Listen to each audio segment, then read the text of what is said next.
All right, we'll go ahead and get started. Welcome everybody to our webinar this afternoon, our Florida Land Steward webinar, Vegetation Management Primer, Why Use Herbicides? For those that don't know me, my name is Chris Demers. I'm the Extension Program Manager at the University of Florida IFAS School of Forest Resources and Conservation. We're actually undergoing a name change right now, kind of right in the middle of it, but we are soon going to be the School of Forest Fisheries and Geomatics Sciences to better represent all of the offerings in our programs at the school. So you might make note of that as we move forward. Um, the purpose of this webinar is really to give some background on herbicides, why we use herbicides. This is really geared toward beginners and people that are really new to forest management and new to why we might use herbicides in forestry. So if you have experience with herbicides and you're looking for a lot of details on what to use and what's the best technology out there, you're going to want to tune in next week on February 16th when we've got Dr. Pat Minogue, and he's going to be talking about the latest advances in herbicide technology and pine management. So this is really a primer to get you up to speed if you're a beginner in forestry and forest management. So before we go any further, I do want to encourage you to please use the question and answer function. That's that Q&A function on your screen. Use that to ask questions. Don't use the chat function. You can use the chat to chat if you want to, but I'm going to be monitoring the Q&A function to answer questions after the presentation. So please use the Q&A. Also would like to ask you to please complete the very short evaluation that pops up, or it should pop up at the end of this webinar. It's very brief. It's just so we can get feedback and report impacts for our program and our offerings. So we appreciate your time completing that very short evaluation. You're going to get a reminder follow-up email tomorrow with the link to that evaluation in case you don't get it today. Also, the presentation slides and other reading materials will be available on our website at that link. That link is also going to be in the follow-up email. It was also in the email you got yesterday and today. Go to that site. I've got some publications up there. I haven't put the slides up yet, so I apologize for not getting those up before the presentation, but they'll be up later today and by tomorrow. So look for those there. All right, so I'm going to give you a kind of an overview of why we use herbicides and kind of cover the multiple objectives that we use herbicides for in forest management and land management. And that photo there is on the left is Dr. Pat Minogue, and he'll be talking next week with the latest advances in herbicide technology. So one well-known objective, or that's a common objective that people use herbicides for in forest management, is for timber objectives. So we use herbicides to facilitate timber stand development, establishment by reducing competition. We'll be getting into that in detail. What about wildlife? Maybe you're thinking, oh, I'm not that much into timber management, but I sure am into wildlife. And there are certainly some applications. We can alter the vegetation composition structure to meet habitat needs for a variety of species, game and non-game. And then for those that are interested in ecosystem restoration, upland ecosystem restoration, we can use herbicides to selectively remove hardwoods and shrubby vegetation in a very targeted way to make way for the native ground cover and other desirable plants that we want to establish and promote in our efforts. So that's kind of an overview of the different ways we use herbicide in forestry and forest management. So you might be asking, well, what about mechanical control? Isn't mechanical control or fire much cheaper and overall better? Well, that depends. You know, if you ask you have 3 foresters the same question, you're going to get 3 different answers, right? So let's kind of break this down to look at what herbicides can do and what they can't do. First of all, herbicides bring a longer lasting control to competing vegetation. So mechanical control, a lot of times what mechanical control results in is more vigorous sprouting after the treatment in the following season. Herbicide gets right to the root of that vegetation and kills the plant.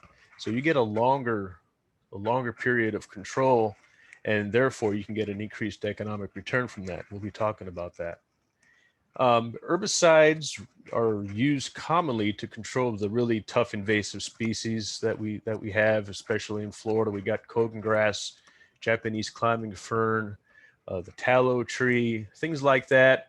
We really need herbicides, and many times it's herbicides in conjunction with other treatments such as disking and burning.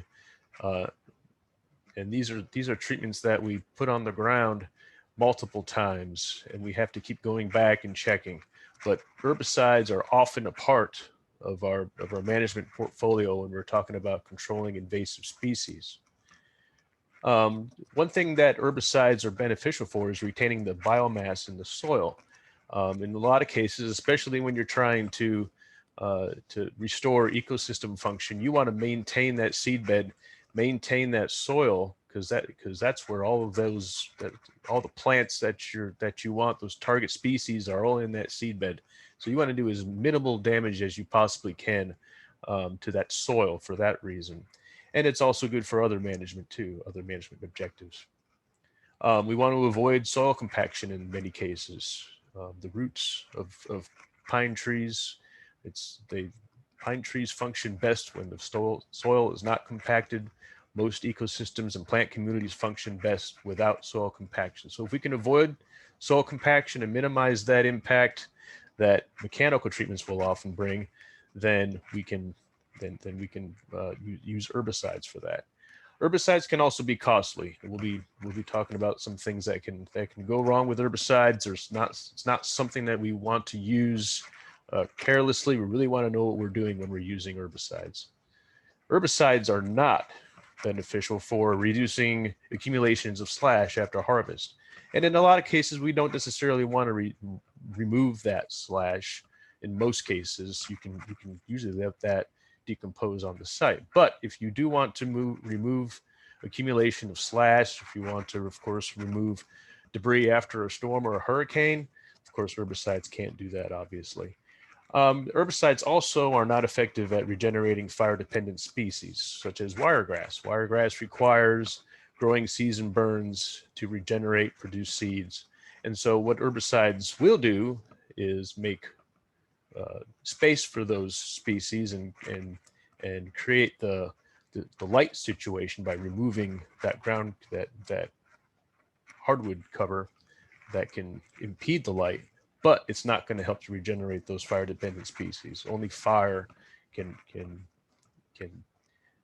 regenerate those fire-dependent species. And of course, like as I mentioned, we have to use a lot of caution with using herbicides. It's not something that you should really rush into and use without some good information and some assistance if you don't have any experience with applying herbicides. You can run into application failures. If you're not using it during the right kind of weather conditions, you can have drift to non-target crops. You don't want to ruin your neighbor's tomato plants and whatnot. Surface runoff, you want to make sure you're just getting it on the foliage if you're applying a foliage application.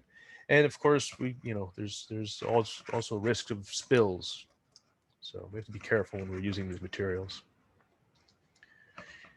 All right, Demers, so why are you showing us timber prices? Well, this is one thing we want to consider when we're managing for timber and financial objectives is stumpage prices, something that's useful to look at. It's useful to look at long-term trends. This is the last 10 years of how stumpage prices have looked. the point is there's certain things that we can do to influence the stumpage price that we get, such as improving access to our property. Um, what we can influence is how long it takes for trees to get to that marketable size where you can get money for them. We can also influence the volume. And so with stumpage prices, we want to be very careful about looking at stumpage prices and making decisions based on what we see in stumpage price trends. What we want to do is influence the things that we can have control over. So that's what we're going to be talking about today. All right, so we're talking about timber now. We're going to focus in on that. So one fundamental concept that we can't overlook when we're talking about timber management, pine management, especially in this part of the world, is pine trees are pioneer species. In other words, they are the first plant among the first plants to colonize bare soil. So generally, pine trees don't like shades, they don't like crowds, they don't like having other things growing around them, they don't like shade. So if you look at that picture on the left, that is not some place where you're going to want to plant a pine tree without doing a whole lot of other things beforehand. And if you look at the picture on the right there, we've got some longleaf pine, beautiful longleaf pine growing there. And if you look at those ones in the shade that are kind of in the foreground here, you'll notice that these trees are probably are very small to begin with, but they're probably not going to get a whole lot bigger than that if they remain in the shade. You look at these trees growing out here in the open, lots of light, lots of space. That's what pine trees like. And this is really especially the case with longleaf pine, but it's also the case with long loblolly and slash pine, the other species that we plant in this part of the world for timber. So just want to make sure we understand that pine trees are pioneer species. They want open. And so there's a number of types of treatments that we can do depending on how intensive we want to be and how much competition we have. So site preparation treatment, it's before planting. You're going to get that site as clear as you possibly can within reason before planting. And so the clearer a slate you have to work with bare ground and pine trees, the better you're going to be to get those things off and running. Herbaceous weed control happens during the first growing season usually. And in some cases, some of those applications are applied over the top of pine trees. Pat's going to be talking about that next week. And then we've got seedling release treatments that happen age 1 and beyond to control woody stems primarily.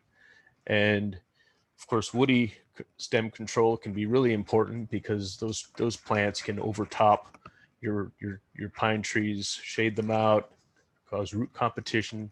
So seedling release can be important, especially where you have woody competition shrubs. Mid-rotation brush control can be combined with thinning, possibly fertilization at some time in the rotation. This really depends on how intensive you want to be and whether or not you're going to be using fire. By that time in the rotation, in a lot of cases, you want to use fire to maintain your understory and your ground cover. If you're purely timber objective, you may not want to have fire in the stand. Fire can be risky to solely timber objectives. And so that's something you're going to want to think about. What are your objectives for this stand? Do you just want income from timber, or are you combining timber with wildlife habitat objectives and ecosystem benefits as well? So these are all things you want to think about, and the types of treatments and the frequency of the treatments, the intensity of the treatments you're going to put into that stand should be guided by your objectives and your plan. All right, I'm going to show you some graphs, and I have to have a caveat that goes with these. And a lot of these studies were done in other parts of the Southeast, but the relative benefits are the same. This is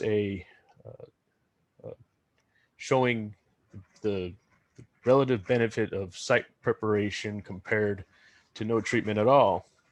And what this really brings home is if you can get those trees going at a really young age, get them going. Look at the trajectory of this growth of this site that receives site preparation. This is an average of 6 different sites, 6 different treatments versus no treatment. You know, if you can get that stand on this trajectory versus this trajectory, you're going to be getting to that marketable age, marketable size of your trees much faster than if you're down here. And this is showing some results from seedling release. So this is the early growth response after woody competition has been controlled. And you can see the relative benefit of that. Perhaps not as great as the site prep, but certainly you can get those trees on a positive trajectory. These are just other studies, other expressions of the benefits of herbaceous control, woody control. You can kind of see how they compare in some of these studies that happened across the region. This is height, and then we've got DBH, which is diameter at breast height, which is 4.5 feet above the ground. You can see where your herbaceous and woody control come in. And then if you do total control, you're going to be that much better. So your intensity matters. If your objectives are economic, you really want to pay attention to both herbaceous and woody.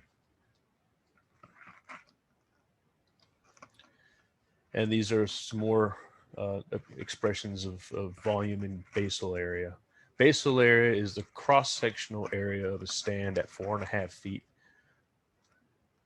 And so that's another expression of tree density that we can look at.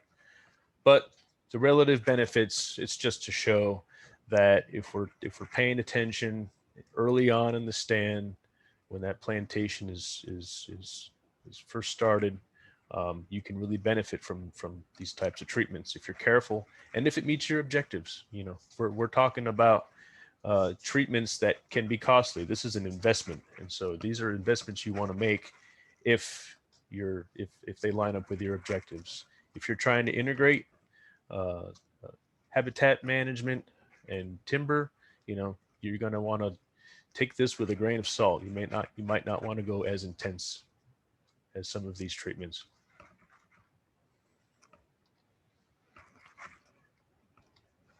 And these 2 stands I'm going to show here, this is a North Carolina study. Both of these pictures are stands that are the same age, and you can guess which one received competition control in the first 2 years. The stand here received competition control, and you can see the gains. You know, we get average gains of 1/2 cord per acre per year with early competition control. So this kind of brings home the importance, you know, if you've got timber objectives, the importance of vegetation management. You're going to get those trees to that mercantile size much faster than if you don't put that investment in.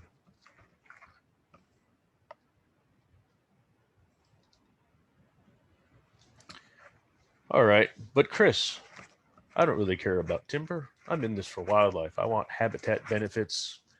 I want to see deer and turkey. I want gopher tortoises and indigo snakes. Well, we can use herbicides for those types of objectives too.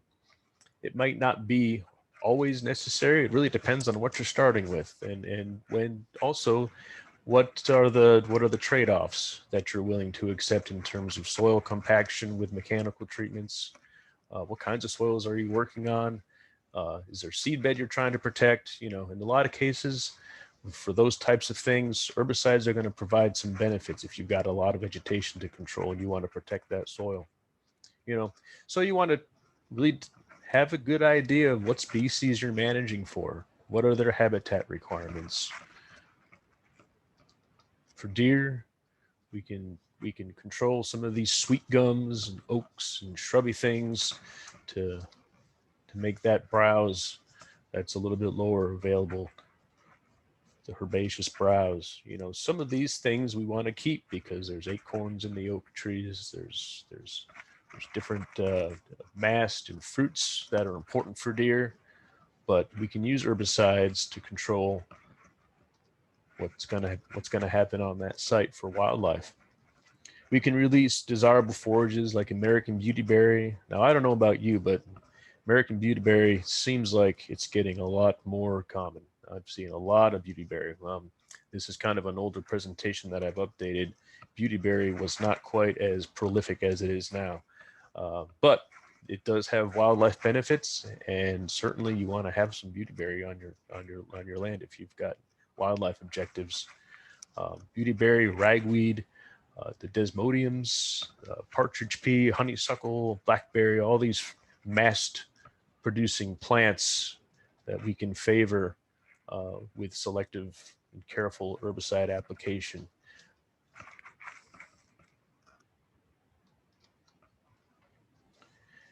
You know, in general, we want to try to, for early successional habitats, we're trying to control hardwoods, minimize hardwoods, not get rid of hardwoods, but minimize hardwoods, maybe reduce some of that shrubby competition to favor our herbaceous and early successional communities that benefit the species that we might be after.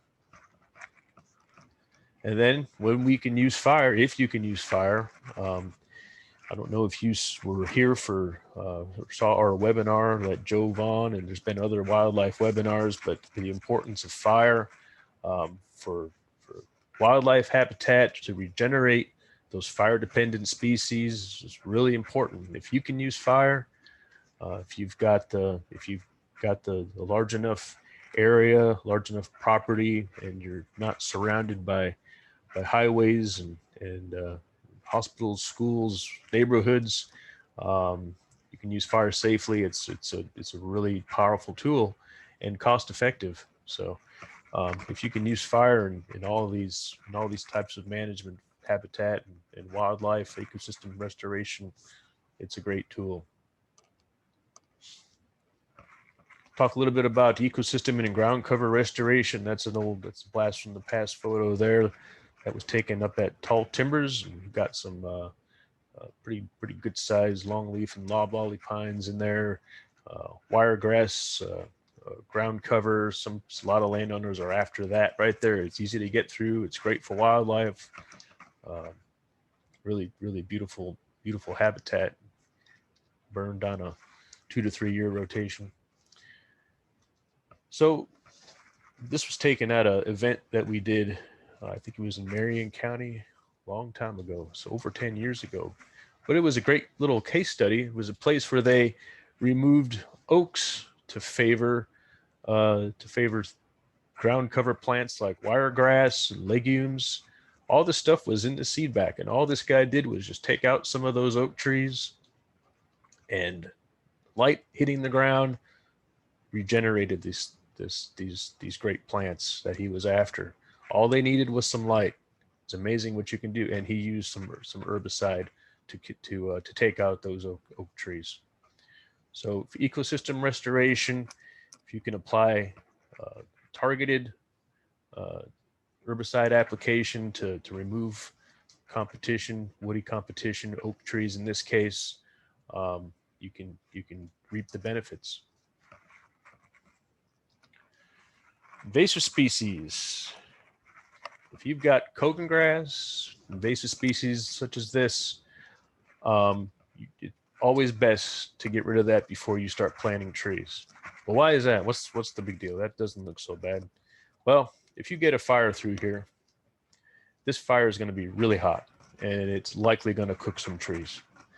So you're going to want to control kogan grass if you can before planting trees. Kogan grass takes multiple treatments. It's going to take a long time to get kogan grass under control. So the bottom line is, if you see it, treat it. Even if it's a small patch, don't let it go. this stuff can be a huge problem. And this is a long-term problem for this stand. Another problem is the chemicals you're going to have to use, the rates of chemicals you're going to have to use on this site could potentially damage your timber species. So that's another problem. You're going to have hot fires, and you're going to have continuous application of herbicides to get this under control. It's going to be a headache. So find it early, treat it early, and get rid of it. Easier said than done, I know. And as I said before, I keep harping on the fire. Fire is a great tool. We always want to come back to it if we can. Once you've got your target condition and you can maintain it with fire, that's great. Is fire compatible with every objective, every land management objective? Of course not. It might not be the right tool for what you want to do. But if you're integrating timber with wildlife and habitat, it's a great tool. It's a powerful tool. You're going to have trade-offs.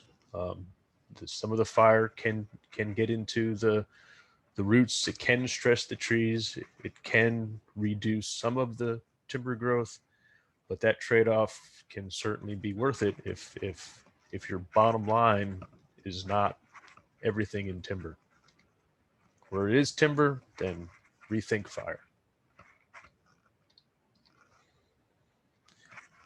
As I said before, things can go wrong with herbicides. We want to be really careful with this stuff. And Pat's going to talk about this pretty extensively in his presentation next week on February 16th at 11 o'clock a.m. So this is a picture of something that can happen. It's not all that uncommon for something like this to happen.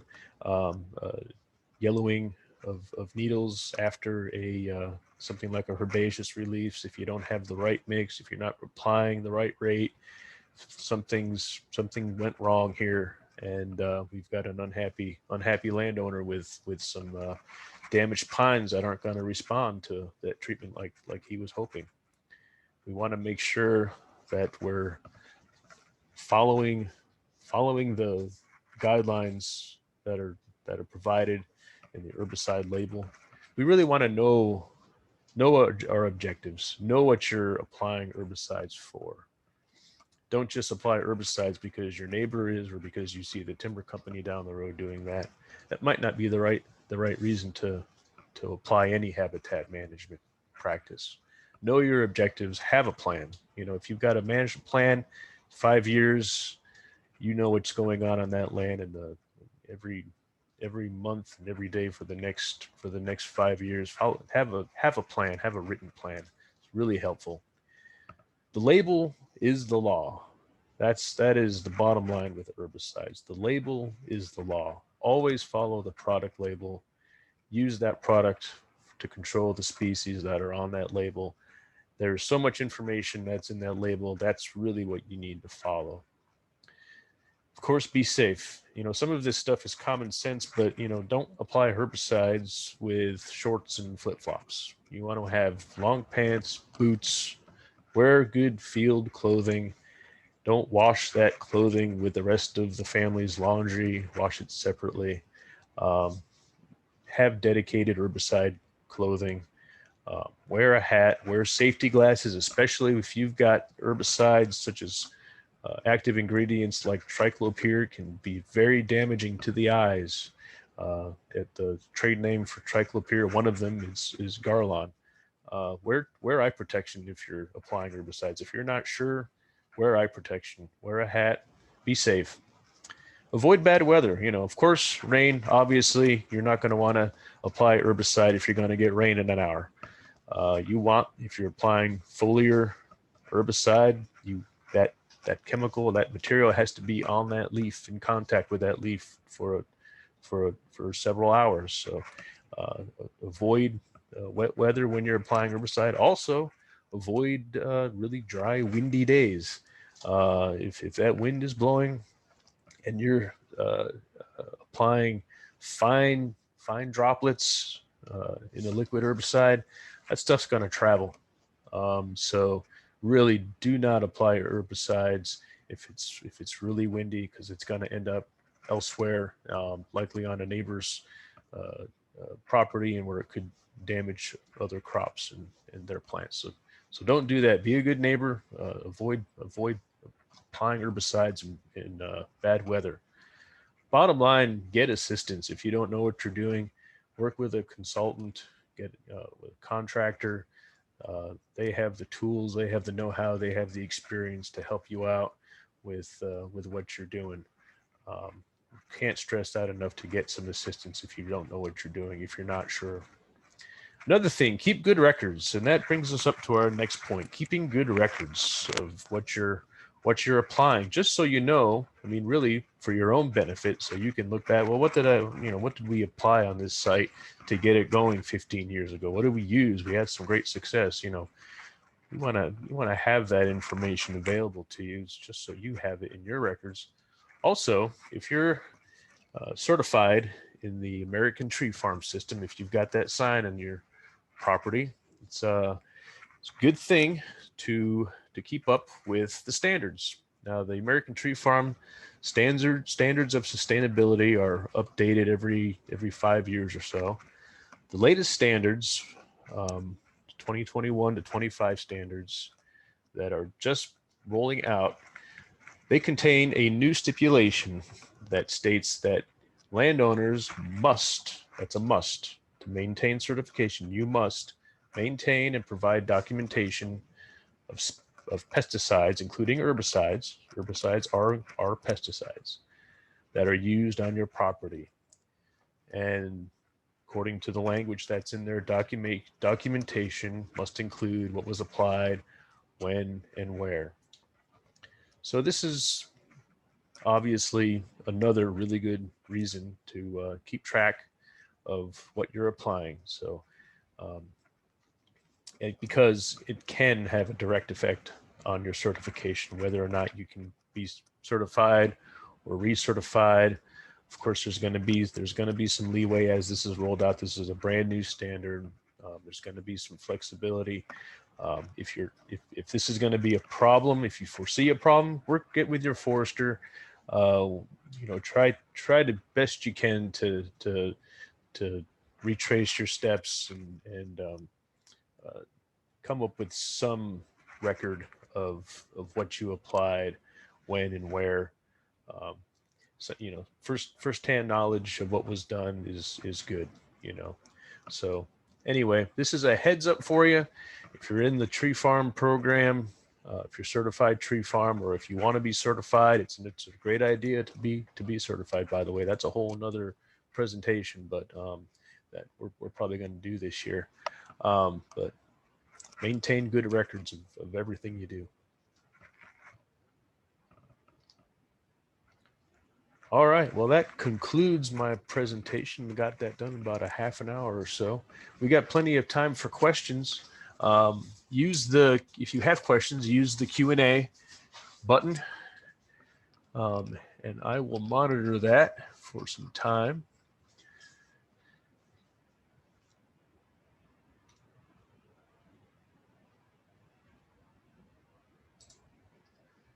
No questions so far. Go ahead and jot those down. I'll go on to our next. I got some closing comments before we wrap it up.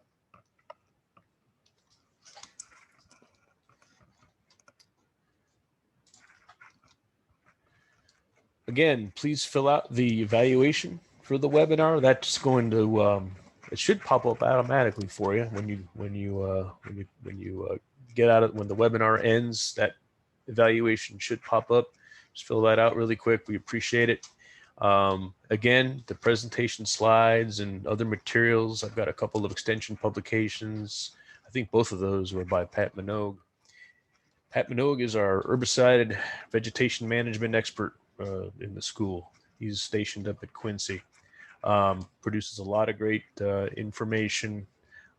Really knows this stuff inside and out. And we're looking forward to his presentation next week on February 16th. Make sure you tune in if this is a topic that you are interested in. If you want to really get the latest in herbicide technology as it relates to pine management, you're not going to want to miss this. We've got CFEs and CEUs approved for that.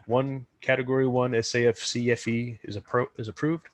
We've also got one FDAX CEU in the category of forest pest control, natural areas weed, private applicator, and right-of-way pest control. So tune in if you need a CEU or CFE. Tune into that webinar next week at 11 o'clock a.m. We'll have Pat Minogue. And that webinar is provided in conjunction also with the Florida Forest Service. So hope you can join us for that. I'm going to keep looking at the Q&A function here. If you've got questions, go ahead and if you think of a question, by all means, drop me a line, drop me an email, give me a call.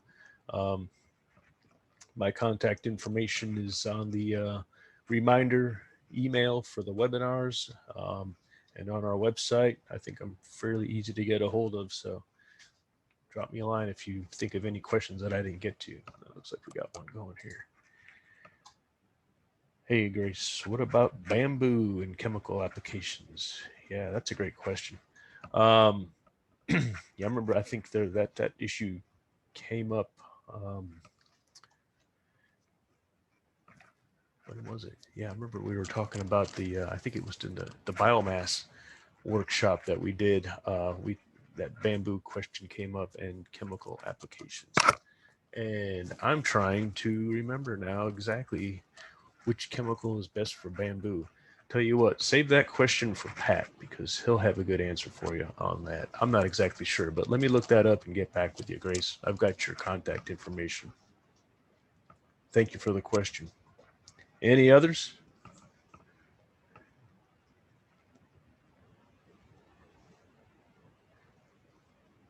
There we go. Thanks, Pat. That's right. Pat's on the webinar today. Grace, Pat has answered your question. You're going to cut the bamboo and then spray arsenal and glyphosate. Those are two active ingredients. Well, arsenal is not an active ingredient. Arsenal is a common name or a trade name for imazapyr. That's the active ingredient for arsenal. Glyphosate is the active ingredient in Roundup. So anyway, so imazapyr and glyphosate after you cut the bamboo. And then the trade names that you might look for, arsenal and Roundup. Thank you, Pat. Any other questions?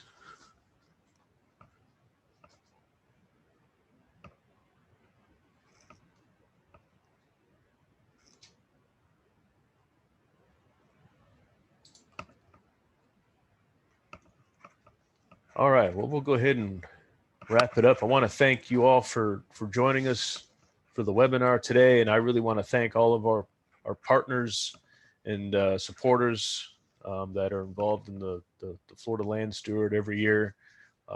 We get a lot of support from the Florida Forest Service, the U.S. Forest Service, the Florida Fish and Wildlife Conservation Commission are great partners on everything we do, all of our events, our webinars. Florida Tree Farm Program and the Florida Tree Farm Committee, Florida Forestry Association, National Wildlife Federation, Florida Wildlife Federation, and of course our great Florida Sustainable Forestry Initiative Implementation Committee is so supportive of our program, and we have a great working relationship with all these organizations. So I want to thank our partners and supporters for all of their support and all of their great efforts. Looks like we got another question here. All right, you're welcome, Grace.